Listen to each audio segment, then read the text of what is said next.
Ya, Bismillahirrahmanirrahim. Assalamualaikum warahmatullahi wabarakatuh. Alhamdulillah dalam kesempatan ini saya masih bisa bertatap muka walaupun hanya bisa menggunakan video pembelajaran. Tentunya mungkin adik-adik semuanya semoga selalu dalam keadaan sehat walafiat, khususnya untuk anak-anak kelas 7 SMP Temarip Al-Ghazali. Tidak terasa kita sudah memasuki kepada pembelajaran di semester 2. Pembelajaran di semester 2 ini ada beberapa bab yang akan kita pelajari, yaitu salah satunya tentang organisasi kehidupan. Nah, ini materi ke-6. Mungkin sebelumnya Pak Indra sudah memberikan materi rangkuman lewat WhatsApp group dari masing-masing kelas. Nah, di sini Pak Indra akan menjelaskan terkait materinya, gitu ya, supaya adik-adik lebih mudah untuk memahami. Mohon untuk disimak penjelasan materi yang akan disampaikan oleh Pak Indra. Sebelum kepada materi pembelajaran, marilah kita berdoa dulu supaya pembelajaran ini lebih hikmat. Berdoa dimulai.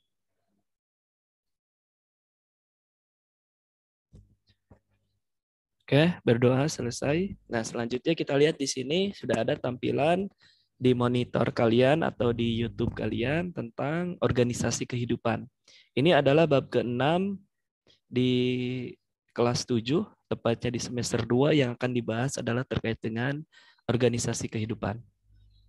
Secara rangkuman, adik-adik, Pak Indra harapkan semoga sudah mencatatnya. Dan sekarang tinggal menyimaknya. Oke, di sini ada peta konsepnya. Organisasi kehidupan ini berbicara tentang asal muasalnya makhluk hidup. Ya, tentunya di sini yang menjadi sebuah fokus dalam materi kita itu adalah membahas tentang tumbuhan dan hewan. Nah, bisa kita lihat di sini pada tumbuhan, ya, ini ada sel tumbuhan. Nah, artinya apa? Organisasi kehidupan itu berawal dari yang namanya sel. Ya, dari sel ini akan membentuk suatu jaringan, dan dari jaringan akan membentuk suatu organ, kemudian membentuk organ akan membentuk suatu sistem organ, dan tentunya akan membentuk suatu organisme pada tumbuhan. Bagaimana misalnya dengan hewan? Sama. Dengan hewan juga sama. Berawal dari sel hewan, kemudian membentuk suatu jaringan hewan, sistem organ, sampai kepada organisme. Ya, sama halnya dengan kita sebagai manusia. Mungkin kita ketika dilahirkan sudah membentuk suatu organisme atau individu yang seutuhnya. Bahkan bisa dikatakan sempurna. Tapi ingat, ketika kita dalam rahim seorang ibu, tentunya proses itu dilalui, ya, dari mulai sel, jaringan, organ, sistem organ, sampai ketika kita dilahirkan menjadi suatu organisme yang sempurna. Nah, kita berawal dari sini, dari sel. Ya, sel menurut Robert Hooke pertama kali mengamati sel gabus pada tumbuhan. Sedangkan menurut Matthias dan Thomas menyimpulkan bahwa sel merupakan unit terkecil. Artinya apa? Unit terkecil di sini, unit terkecil penyusun makhluk hidup. Selanjutnya, setiap sel terdiri dari cairan yang disebut dengan sitoplasma, membran, serta inti nukleus atau bahan inti. Nah, berdasarkan ada tidaknya membran yang melindungi nukleus, ya, ingat nukleus itu inti sel. Sel dibagi menjadi beberapa macam. Nah, sebenarnya materi ini udah pernah diajarkan ketika adik-adik di semester ke-1. Itu ya pada materi ciri-ciri makhluk hidup atau klasifikasi makhluk hidup. Sel itu yang pertama ada prokariot. Prokariot merupakan sel yang tidak memiliki membran nukleus, misalnya bakteri dan alga. Ya. Jadi si selnya itu tidak memiliki membran nukleus atau inti sel. Sedangkan kalau eukariot merupakan sel yang nukleusnya memiliki membran atau selnya memiliki membran nukleus. Jadi beda ya antara kalau prokariot itu tidak memiliki membran nukleus, sedangkan kalau eukariot itu memiliki membran nukleus. Ya. Kemudian, nah di sini pengertian sel juga. Yang pertama, organisme bersel tunggal atau uniseluler. Ini berdasarkan jenisnya. Jadi sel itu ada yang sifatnya uniseluler dan ada juga yang sifatnya multiseluler. Contohnya ini adalah bakteri dan protista. Ya, misalnya ini protista, sedangkan ini bakteri. Ya, kedua makhluk hidup di sini ini merupakan bersel tunggal atau dikatakan uniseluler. Ya, maka sel itu hanya sendiri atau tunggal, tidak mengalami pembelahan. Dan selanjutnya, pada organisme yang bersel banyak atau lebih dikenalnya multiseluler, ya salah satunya kita sebagai manusia dan tumbuhan. Biasanya ini makhluk hidup yang makro atau besar. Terjadi pembagian tugas pada sel-sel penyusunnya. Dan sel ini akan terus mengalami perubahan. Coba simak adik-adik pada diri kalian. Kalian ketika dilahirkan, itu masih usianya masih bayi, perkembangannya. Sampai kepada anak-anak, remaja, dewasa. Bahkan sampai nanti lansia. Itu ya. Tentunya di sini dipengaruhi oleh sel juga. Sel yang mengalami pembelahan. Ketika kalian misalnya badannya masih kurus, sekarang gemuk, tinggi badannya masih pendek, sekarang udah tinggi. Nah, ini pun dipengaruhi oleh sel juga yang mengalami suatu pembelahan. Nah, kalau dilihat ini adalah struktur selnya, ya. Ini yang membedakan antara sel pada bagian apa? Pada bagian tumbuhan dan sel pada bagian hewan. Karena tadi apa? Kata Pak Indra, kita fokusnya untuk di sel tumbuhan dan di sel hewan. Nah itu. Secara umum sel tersusun dari membran dan protoplasma. Protoplasma terdiri dari sitoplasma atau cairan sel dan organel-organelnya. Ya, jadi sel yang tadi ukurannya bulat, ternyata di dalamnya itu mempunyai suatu organel-organel. Organel itu adalah bagian dari sel yang berfungsi secara khusus. Itu contohnya di sini. Ya, ini ada sitoskeleton. Di sini ada vesikel membran, ada retikulum endoplasma halus, ada ribosom, ada pori-pori nukleus, ada retikulum endoplasma, ada badan Golgi, ada vesikel Golgi, ada sitoplasma yang tadi dikatakan cairan pada inti sel, kemudian ada peroksisom, ada mitokondria, ada vakuola kloroplas, dan ada tilakoid. Kemudian ada dinding selnya sebagai lapisan terluar, dan ada membran sel, kemudian ada plasmodesmata. Ya, itu misalnya kalau pada tumbuhan. Samanya kalau pada hewan. Ya, pada hewan, pada tumbuhan sebenarnya hampir memiliki persamaan. Namun ada organel yang berbeda yang tidak dimiliki oleh hewan. Nah, lanjut saja. Di sini adalah struktur sel. Pada membran sel tersusun atas fosfor atau lemak atau lipid, karbohidrat, protein. Membran sel berfungsi sebagai pelindung dan pengatur. Lalu lintas zat yang keluar masuk sel, membran sel bersifat semipermeabel. Artinya, membran sel hanya dapat dilewati oleh zat tertentu. Nah, misalnya tuh. Dan selanjutnya ini adalah bagian organel sitoplasma ya. Kalau yang tadi ini organel pada membran sel, sekarang ini adalah organel pada sitoplasma. Pada organel sitoplasma ini adalah merupakan suatu cairan ya, cairan yang ada pada sel. Sitoplasma tentunya mengandung protein, lemak, karbohidrat, zat anorganik, enzim, vitamin dan hormon.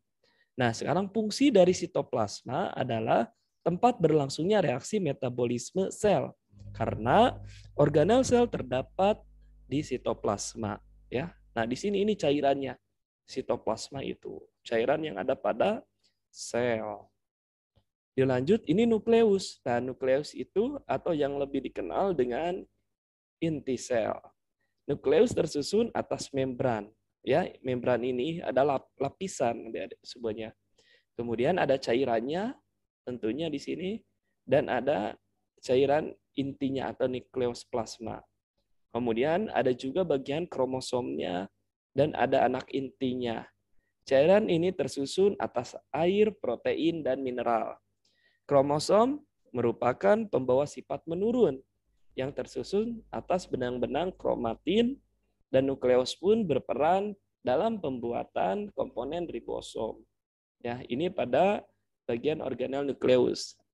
Nah, selanjutnya ini adalah mitokondria. Biasanya mitokondria ini adalah organel sel yang dapat mensintesis atau menghasilkan energi atau respirasi. Ya, biasanya semakin aktif suatu sel, maka mitokondrianya itu semakin banyak. Ini. Selanjutnya itu adalah ribosom. Ribosom berbentuk butiran.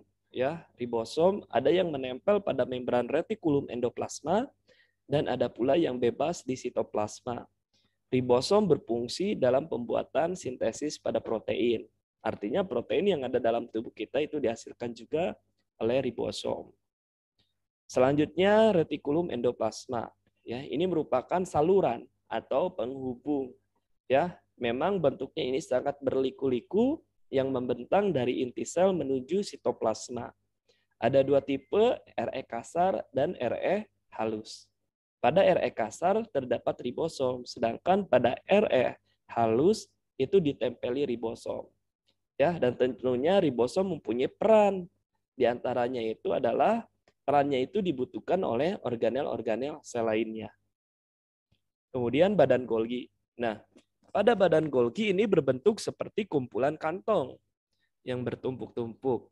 Badan Golgi berperan untuk memodifikasi bahan-bahan yang dihasilkan oleh retikulum endoplasma dan menyalurkannya ke organel-organel yang dibutuhkan. Nah, selanjutnya ini adalah struktur sel atau pada lisosomnya. Lisosom adalah suatu organel yang berbentuk kantong yang berisi enzim pencernaan. Ya, lisosom berfungsi untuk mencerna zat sisa makanan atau zat asingnya. Jika lisosom pecah, enzim di dalamnya akan mencerna atau menghancurkan organel sel dan akibatnya sel akan mati. Ya, nah lisosom ini hanya terdapat di hewan saja, tapi tidak terdapat di tumbuhan. Kemudian sentriol yang berperan sebagai pembelahan sel. Ya, sentriol pun sama, hanya dimiliki oleh hewan. Kemudian vakuola. Nah, vakuola itu berarti ruang sel. Ya, pada tumbuhan yang sudah tua, vakuola itu berukuran besar dan berisi cadangan makanan. Sedangkan pada hewan, vakuola hanya berukuran kecil. Nah, vakuola di sini ada berapa jenisnya? Ada dua. Ada vakuola makanan yang tujuannya untuk mencerna makanan, dan ada juga vakuola kontraktil yang tujuannya untuk mengeluarkan zat sisa dan mengatur keseimbangan air di dalam sel. Kemudian plastida. Sama, plastida pun ini hanya dimiliki oleh tumbuhan. Ya, plastida mengandung pigmen kloroplas. Nah, jadi kalau misalnya pada tumbuhan mengalami fotosintesis, karena di dalam organel selnya itu memiliki plastida. Ya, kloroplas itu bagian dari plastida yang berwarna hijau karena memiliki klorofil dan berperan dalam proses fotosintesis atau kromoplas. Berwarna kuning karena memiliki pigmen xanthofil. Leukoplas berfungsi sebagai tempat cadangan makanan tentunya.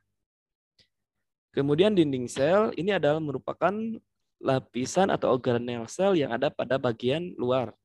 Tentunya ada pada tumbuhan, tidak ada pada hewan. Ya, membran sel tumbuhan dilindungi oleh dinding sel.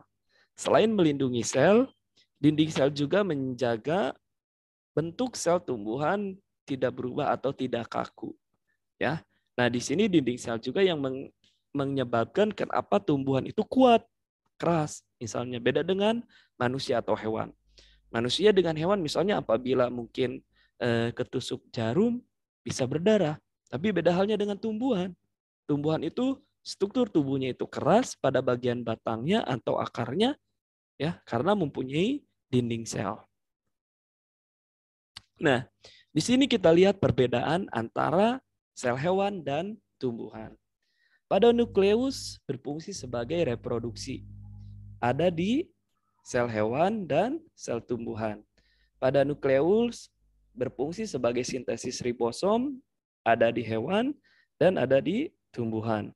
Pada ribosom bebas ya dan sama-sama ribosom terikat RE berfungsi sebagai sintesis protein.